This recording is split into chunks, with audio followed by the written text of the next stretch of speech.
Good morning students. जैसे कि हमने कल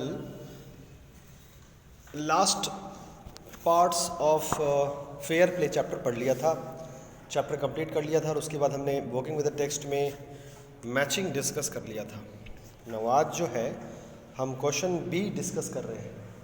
you know I can always share the answers with you, just taking the picture and sending it to you, but मैं थोड़ा सा discuss करना ठीक समझता हूँ। इससे बच्चे को क्लैरिफाई हो जाता है कि हाँ इस क्वेश्चन का आंसर ऐसा इस तरह से है।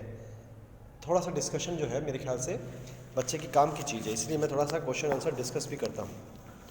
तो जैसे कि आप देख रहे हो बी नंबर में क्वेश्चन है, who says this to whom and why. First line है या क्वेश्चन है, my wife knows best how to run the house. मेरी बीवी बढ़िया से जानती है कि घर कैसे चलाया जाता है। किसने कहा? Jumman said this to his old aunt because he requested him for a monthly allowance to cook her food separately. Jumman did not agree. Jumman ने ये बात अपने चाची को कही थी क्योंकि उसकी चाची ने मासिक पैसे देने की बात कही थी खाने वगैरह के लिए, लेकिन जुम्मन राजी नहीं हुआ था। ठीक है, but is it right my son to keep mum and not say what you consider just and fair. बच्चा, क्या ये सही है, क्या ये सही है कि मुंह बंद रखो और जो उचित है उसके लिए तुम अपनी आवाज़ न उठाओ? क्या ये सही है? जुम्मन्स old aunt said this to Algu to persuade him to tell the truth before the panchayat so that she could win her case against Jumman. Jumman की चाची ने यह बात कही अलगू को उसे मनाने के लिए, परसुएट मतलब होता है मनाने के लिए, कि वो सच्चाई बोले पंचायत में ताकि वो अपना केस जीत सके। What have you to say in your defense? Algu Chaudhary said this to Jumman when he was selected punch for the case that Jumman's old aunt had brought against him. ये अलगू चौधरी ने जुम्मन को कहा था। Fourth question है, I can't pay you a penny for the rest beast you sold me. मैं तुम्हें उस अपाहिज या बेकार जानवर जो तुमने मुझे बेचा है या बैल जो बेचा है उसके लिए एक नई फूटी कौड़ी भी नहीं दे सकता। ये किसने कहा? ये समझू साहू ने कहा था अलगू चौधरी को, जब अलगू चौधरी ने पैसे की डिमांड की थी कुछ महीने बाद। Victory to the panchayat this is justice, ये अलगू ने कहा था जब जुम्मन ने पंच बनने के बाद दुश्मनी होने के बावजूद उसके खिलाफ फैसला सुनाया था, उसके लिए फैसला सुनाया था।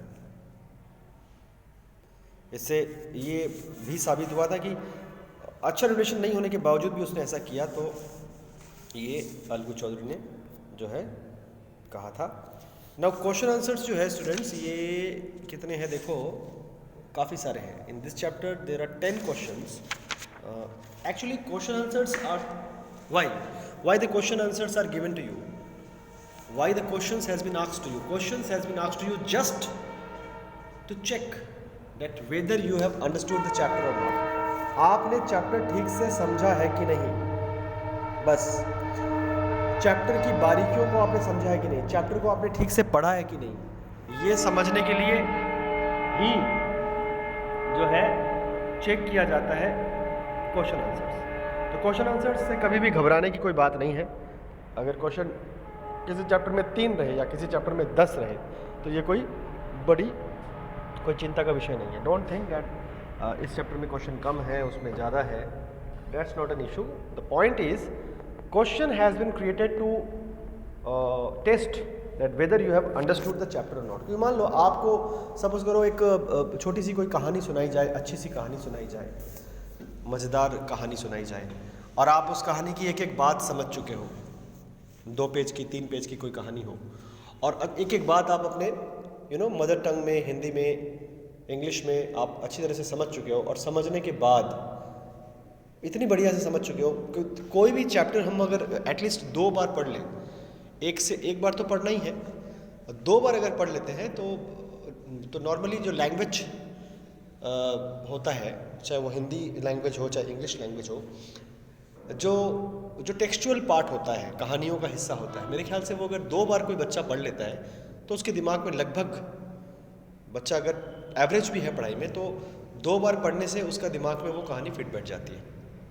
एक बार में कई चीज़ छूट जाती है, 2 बार पढ़ने से कहानियाँ अक्सर याद रहती है। ऑब्वियसली एग्ज़ाम के समय रिवीजन भी करना पड़ता है, ज़रूरी रहता है। तो कहानियाँ 1 से 2 बार पढ़ने के बाद जब एक एक बारीकी आप कहानी की समझ लेते हो, फिर चाहे कहीं से भी क्वेश्चन किया जाए, कई बार तो बच्चे ऐसे बोलते हैं कि सर ये क्वेश्चन आंसर तो आपने नहीं करवाया। एग्ज़ाम में कभी कभी बच्चे बोलते हैं ऐसा।